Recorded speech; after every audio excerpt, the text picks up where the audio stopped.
Hello, good evening. मैं मोहित और आज आपको करा रहा हूँ एक छोटा सा concept, reverse of mid point theorem.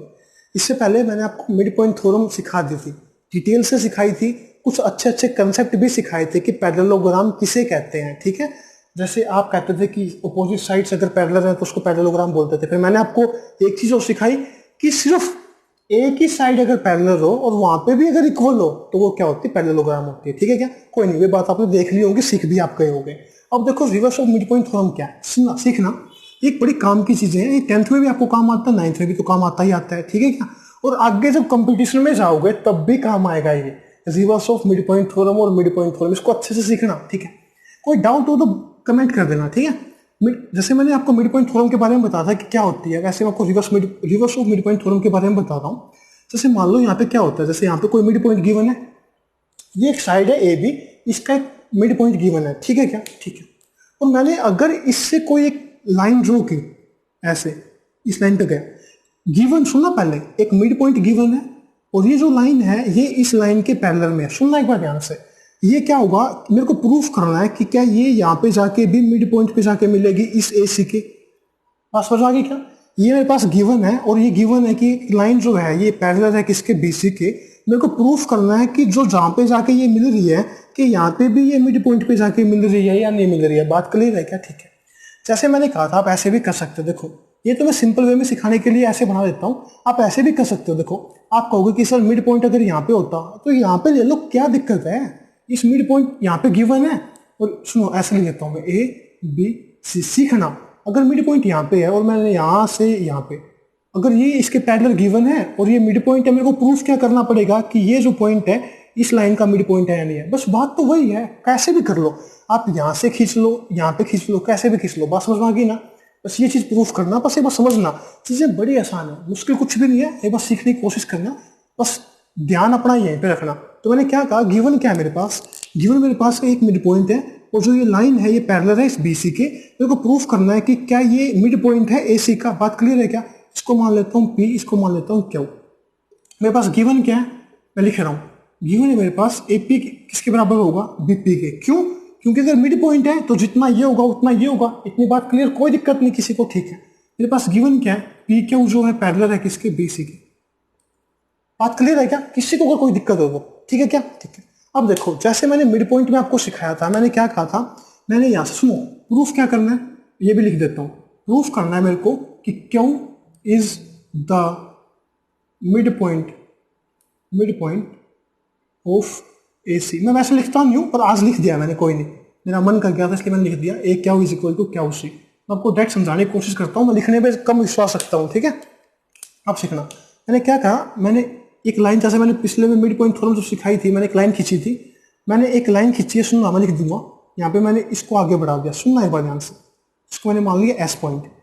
मैंने एक पॉइंट खींची है सी एस, एक लाइन खींची है सी एस, जो मैंने पैरेलल खींची है किसके, ए बी के, ए बी के। ठीक है, मैंने ड्रॉ क्या किया है, सुनना एक बार, मैंने ड्रॉ किया है सी एस लाइन पैरेलल की है किसके, ए बी के। किसी को कोई दिक्कत है क्या? ठीक है, और इस पी क्यू लाइन को बिल्कुल स्ट्रेट मैंने आगे बढ़ा दिया और जाके इस लाइन से यहाँ पे एस पे जाके मिल गई। कोई दिक्कत नहीं, किसी को कोई दिक्कत हो तो बता दो। ठीक है, अच्छी बात है, दिक्कत होनी भी नहीं चाहिए। अब मैं एक बात सिंपल सी बताना, पहले सुनो। अब ये उल्टी चल रही है, ध्यान सुनना। पहले मैंने कॉन्ग्रुएंसी प्रूफ की थी मिड पॉइंट में, फिर मैंने इसका पैरेललोग्राम बनाया था। अब ये देख, पहले पैरेललोग्राम बन ही गया, कैसे देखो, ये जो पैरेलल गिवन था, ये लाइन इसके पैरेलल गिवन थी ना। ठीक है, तो अगर मैंने इसको आगे बढ़ाया तो ये भी तो पैरेलल होगा ही, क्योंकि इसी को तो बिल्कुल सीधा बढ़ाया तो ये लाइन इसके पैरेलल होगी। और ये तो मैं मान के चलाई था कि सी एस किसके पैरेलल है, ए बी के, मतलब ये बीपी तो इसके पैरेलल होगा, क्योंकि इस ए बी के अंदर ही तो आता है बीपी भी। तो मैं क्या कह सकता हूँ, ये पूरा का पूरा क्या है, एक पैरेललोग्राम है। बात क्लियर है क्या? किसी को अगर कोई दिक्कत है तो ये पूरे का पूरा क्या होगा, पैरेललोग्राम। क्यों? Opposite sides parallel, opposite sides क्या है, पैरेलल है। बात क्लियर है क्या? ठीक है, अगर ये पैरेललोग्राम है तो साथ में ये भी तो होता है कि बीपी किसके बराबर हो जाएगा। अगर ये इसके पैरेलल है, पैरेललोग्राम हो गया, तो बीपी किसके बराबर होगा, सी एस के बराबर होगा। और जो पी एस जो है, पी एस किसके बराबर होगा, बी सी के बराबर होगा। कोई दिक्कत, किसी को कोई दिक्कत है? ये मैंने सिर्फ रिजल्ट लिखा है, ये मैंने फाइंड आउट कर दिया। ठीक है क्या? कोई दिक्कत? ठीक है। अब मेरे को एक बात बताओ, मेरे पास गिवन क्या था, एपी किसके बराबर है, बीपी के बराबर। ठीक है क्या? ठीक है। और मैंने अभी ये निकाला है बीपी किसके बराबर है, सी एस के बराबर। बीपी एपी के बराबर, बीपी सीएस के बराबर, तो क्या मैं कह नहीं सकता कि एपी जो है वो सीएस के बराबर है? बात क्लियर है क्या? किसी को कोई दिक्कत हो तो ठीक है, आप होगी इसको कोई दिक्कत नहीं, बिल्कुल आसान सी बात है, इसमें क्या दिक्कत होगी? ठीक है, अच्छी बात है। अब मैं कोई बात बताऊं, ये जो लाइन पैरेलल थी तो ये एंगल इसके बराबर होगा नहीं होगा? क्यों? अल्टरनेट एंगल होगा। देखो जड़ी किसी बन रही है, ठीक है, ये एंगल इसके बराबर होगा, क्यों? वर्टिकल अपोजिट एंगल है। बात क्लियर है क्या? ठीक है। और मैंने अभी प्रूफ किया है एपी किसके बराबर है? सीएस के बराबर, मतलब ये जो लाइन है ये इस लाइन के बराबर है। बात क्लियर है क्या? ठीक है।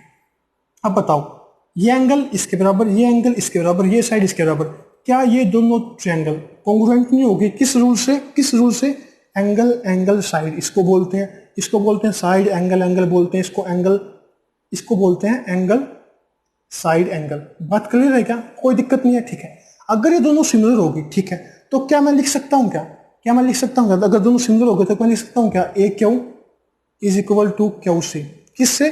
सी पी सी टी से, corresponding part of congruent triangle. कैसे? अगर ये एंगल इसके बराबर है, ये एंगल इसके बराबर, तो इस एंगल भी तो इक्वल होगा ही, फिर तो ऑटोमेटिक। जरूरत नहीं थी मेरे को इसको, मैं डायरेक्ट भी सी पी सी टी से लिख के छोड़ सकता था, बस समझाना चाहता हूँ।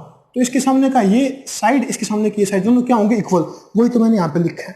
क्या मेरे को यही तो प्रूफ करना था? एक Q is equal to Q C के बराबर है। कोई दिक्कत आई क्या? कितनी आसान तो थी। बस इस बात को हमेशा ध्यान रखना कि अगर कोई एक मिड पॉइंट से एक लाइन में आगे बढ़ा रहा हूं और वो लाइन पैरेलल है, तो वो भी उसको जाके मिड पॉइंट पे जाके मिलेगी। ठीक है क्या? ओके, ठीक है। अगर आपको ये पसंद आ रहा है कि जो मैं सिखा रहा हूँ, तो अच्छी बात है। अगर आपको पसंद आता है तो अपने दोस्तों में भी शेयर करना कि मैं आपको किस लेवल से कैसे समझा रहा हूँ, कैसे पढ़ा रहा हूँ। Okay, thank you, good bye.